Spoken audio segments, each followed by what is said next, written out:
ఆర్మూర్ మండల కేంద్రంలో ఉన్నటువంటి మామిడిపల్లి హై స్కూల్ పాఠశాలలో మామిడిపల్లి నివాసి తన భార్య ఆధార్ కార్డులో పేరు మార్పు కోసం పోతే నేను సంతకం పెట్టాలి అంటే 6 నుంచి 3,000 వరకు లంచం ఇవ్వాలని చెప్పేసి డిమాండ్ చేసిండు.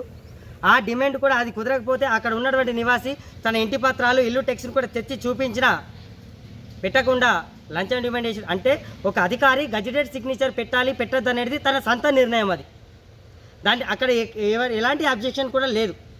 మళ్ళీ ఆ పాఠశాల కోసము అక్కడ అనేక ప్రభుత్వం గ్రాంట్స్ కూడా ఇస్తుంది అక్కడ ఖర్చు పెట్టడానికి.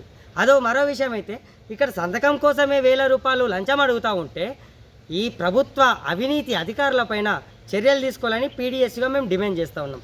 అదేవిధంగా ఆ యొక్క హెడ్ మాస్టరు గతంలో ఏ స్కూల్ నుండి ఇక్కడ మామిడిపల్లి గ్రామానికి వచ్చిండు, ఆ స్కూల్లో ఇతరులు కూడా సంతకం కావాలంటే ఏమన్నా అడిగిండా, లేకుంటే అక్కడ ఎవరైనా డిమాండ్ చేసిండనే అవమానాలు కూడా మాకు తలెత్తుతూ ఉన్నాయి.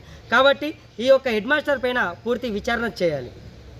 పైసలు సంతకాని కోసం పైసలు అడుగుతున్నటువంటి ఈ అధికారులపైన చర్యలు తీసుకోవాలి. సంతకాలు పెట్టడం పెట్టకపోవడం అనేది వారి వ్యక్తిగత విషయం, అందులో మేము ఎలాంటి సందేహం లేదని కూడా తెలియజేస్తూ ఉన్నాం. కానీ సంతకం పెట్టాలంటే మాకు ఈ వస్తువు కావాలి, మాకు ఈ పైసలు కావాలని అడగడం మాత్రం ఇది చట్టరీత్యా నేరము, ఇది అవినీతి. ఒక ప్రభుత్వ అధికారి ఈ యొక్క స్థానంలో కూర్చోడానికి పూర్తి అనర్హుడు.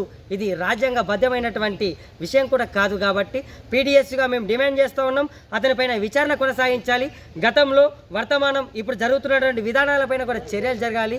అసలు అధికారులపై వేటు పడాలని చెప్పేసి మేము ఈరోజు ఆర్మూర్ ఎంఈఓ గారికి కూడా వినతి పత్రం ఇవ్వడం జరుగుతూ ఉంది. ఆయన పైన చర్యలు తీసుకొని ఉంచుకోవాలని అధికారులను ఆశిస్తూ మేము కూడా భవిష్యత్ కార్యాచరణను కూడా రూపొందిస్తామని చెప్పేసి తెలియజేస్తూ ఉన్నాం.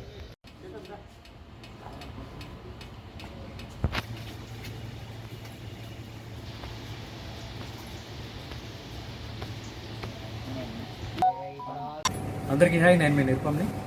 Please subscribe to KV9 news. Like చేయండి, షేర్ చేయండి, మా మిత్రుల్ని ఆశీర్వదించండి. Thank you.